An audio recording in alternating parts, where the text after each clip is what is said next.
Boa noite, pessoal. Hoje vamos fazer um vídeo sobre a Apple, né? Conhecida Apple, que é a primeira empresa a atingir 1 trilhão de valor de mercado. E impressionante, né? Que ela só tem 41 anos aqui. Até meu pai tem mais idade e já atingiu esse valor de mercado todo, né? Bom, a gente vai ver aqui só alguns pontos da Apple sobre alguns pontos que passam desapercebido pelo mercado, de modo geral, né? Mas para quem não conhece a Apple, ela produz os iPhones, iPad, Mac, Apple Watch, iPod.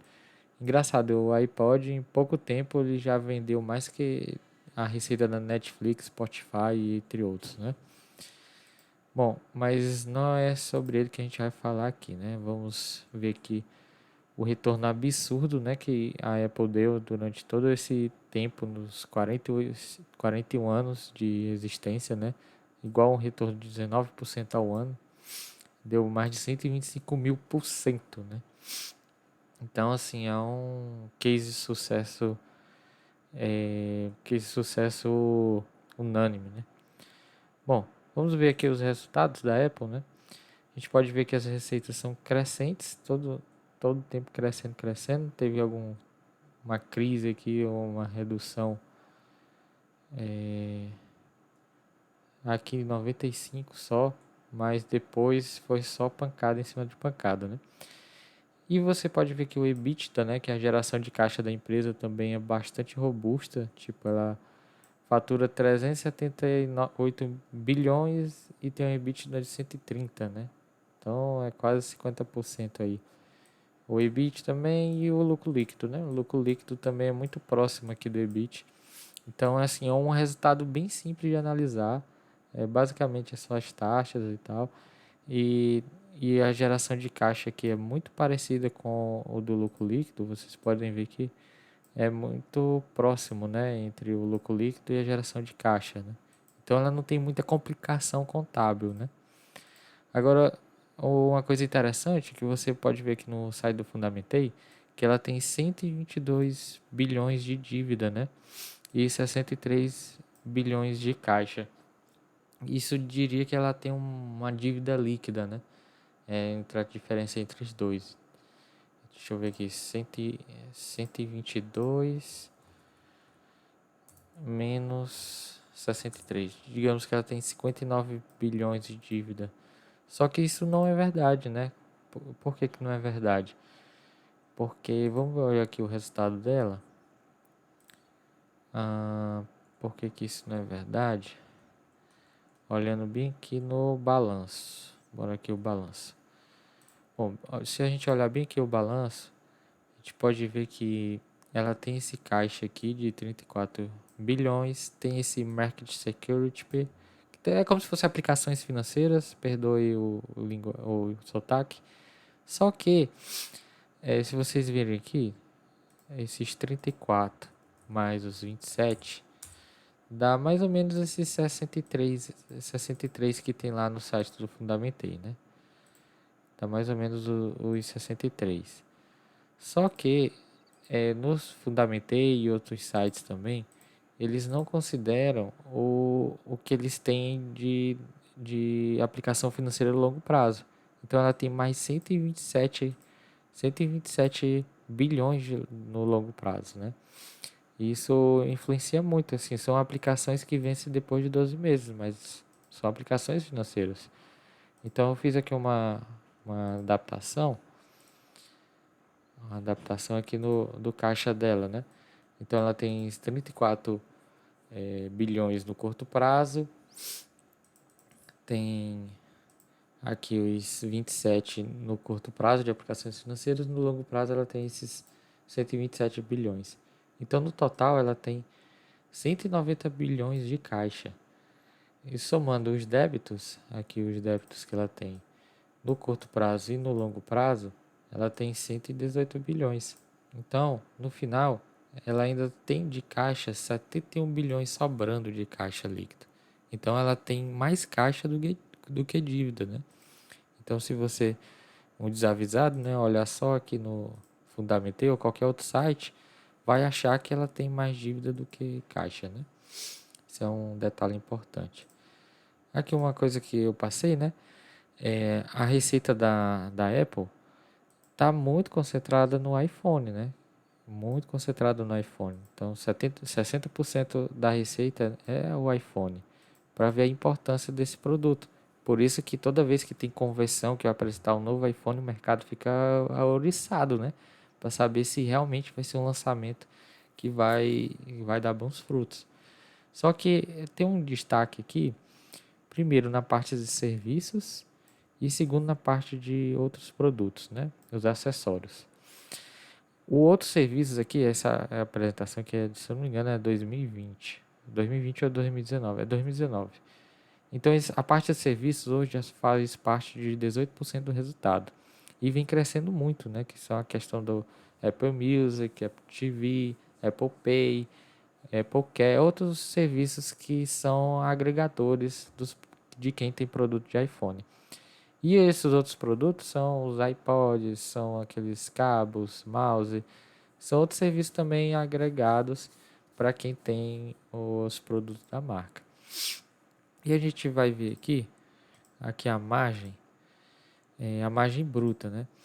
Aqui na parte de produtos, vocês podem ver que a questão de produtos, iPod, iPad, sempre dá maior resultado, né? Maior resultado bruto, né? De volume, né? Só que, pode ver que foi 105 bilhões em produtos e 47 bilhões em serviços. Isso em contribuição para o resultado, né?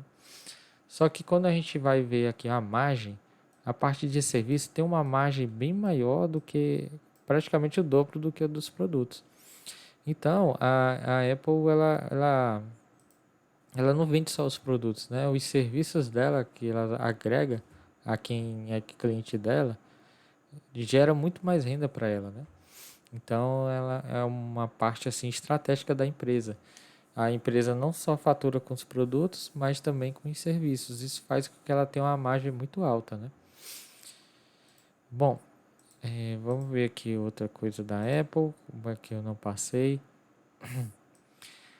E tem uma coisa interessante que todo mundo olha aqui a Apple e aí o cara fica preocupado porque vai ver os dividendos 0,5%, né?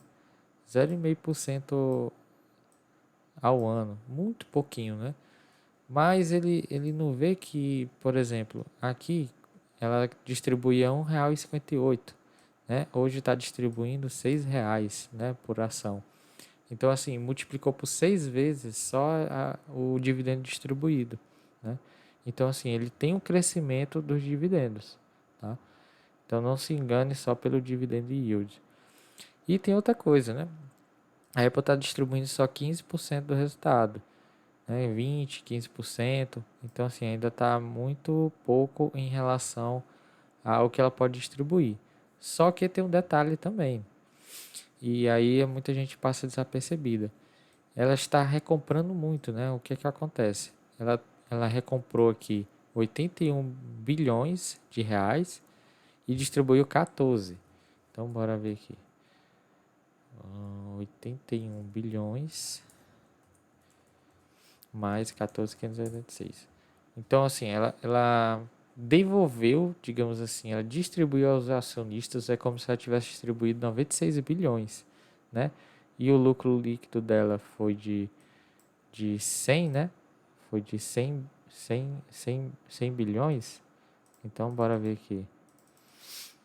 É como se ela tivesse um payout de 95%, tá? É porque o que acontece? A questão da recompra de ações é como se ela estivesse distribuindo os dividendos e é o mesmo efeito de ela distribuir os dividendos e você recomprar a ação, porque ela diminui o número de ações no mercado, né? Então, se por exemplo, o, o que é o valor de mercado da empresa, né? É o market cap, né? É o market cap. Ele é igual ao número de ações. Bora ver, desenhar aqui, número de ações versus a cotação.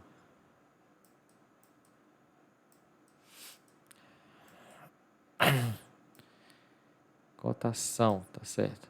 Então, o que acontece? Se o número de ações diminui, digamos que o market cap fique igual, digamos que o market cap fosse 100 bilhões. Se o número de ações diminui, né, a cotação vai ter que aumentar para o market cap, né, o valor de mercado da empresa, permanecer igual. Então, toda recompra ela é um benefício ao acionista. E as empresas fazem isso nos Estados Unidos, principalmente, porque lá é cobrado o imposto de renda sobre a distribuição de dividendos. Então, você que é brasileiro também, né? Quando a empresa distribui dividendos, é cobrado do brasileiro 30% na fonte, né? Então, assim, para nós brasileiros também, é mais interessante a empresa recomprar as ações. E é o que a Apple faz, ela recompra as ações. Isso é um benefício, porque vai aumentando a cotação. Então, bora ver que realmente ela recompra as ações. Aqui, ó. Deixa eu apagar aqui. Nesse site aqui, ele mostra a recompra de ações, né? Tá vendo essa aqui, a diminuição do número de ações da Apple, né? Ano após ano, ela vem diminuindo o número de ações disponíveis no mercado, porque todo ano ela está recomprando. E recomprando forte, né? Porque ela comprou aqui quase 90 bilhões em recompra, né? Então as ações dela vai diminuir o número de ações e consequentemente a cotação vai subindo também. E mais uma coisa assim a falar da Apple, né? É a questão do valuation.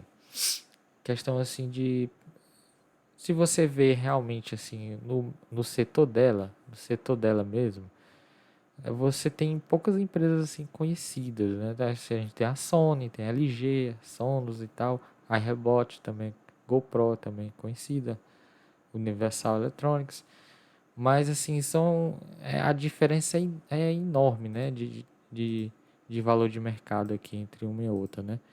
Então assim, normalmente o pessoal compara ela com as funks, né? As big techs. Então assim, comparando ela aqui com a Amazon, o Google, a Netflix, Facebook e a própria Apple, né?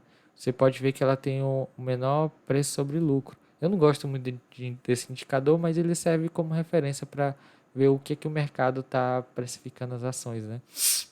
Então a gente pode ver que mesmo a Netflix caindo assim muito, ela ainda tem um preço sobre lucro alto. A Amazon também tem um preço sobre lucro alto, mas porque tem uma expectativa de crescimento maior. O Google também. Mas a Apple está ali, está o menor entre os FANGs, né? Entre as empresas grandes de tecnologia dos Estados Unidos, mas entregam uma distribuição de caixa enorme, né? Então, assim, olhando só esses termos bem simplistas, ela está num preço bastante atrativo. Bom, essas são minhas. Tem mais alguma consideração aqui da Apple? Deixa eu pegar aqui. Pronto, aqui.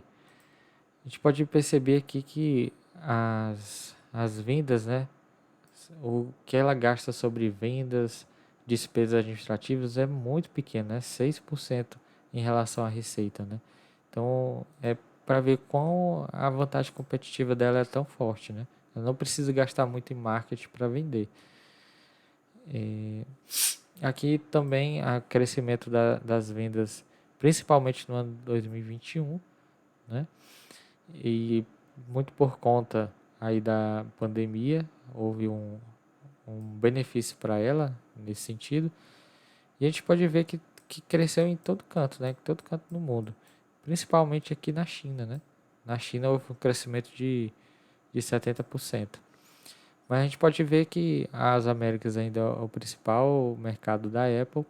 E aí vai seguido da Europa, China, Japão e resto da Ásia. Bom, essas são as minhas considerações sobre a Apple. É uma empresa formidável. Não tenho muito o que nem criticar essa empresa. Tem que se esforçar muito para criticar a Apple. Mas é isso, pessoal. Até a próxima.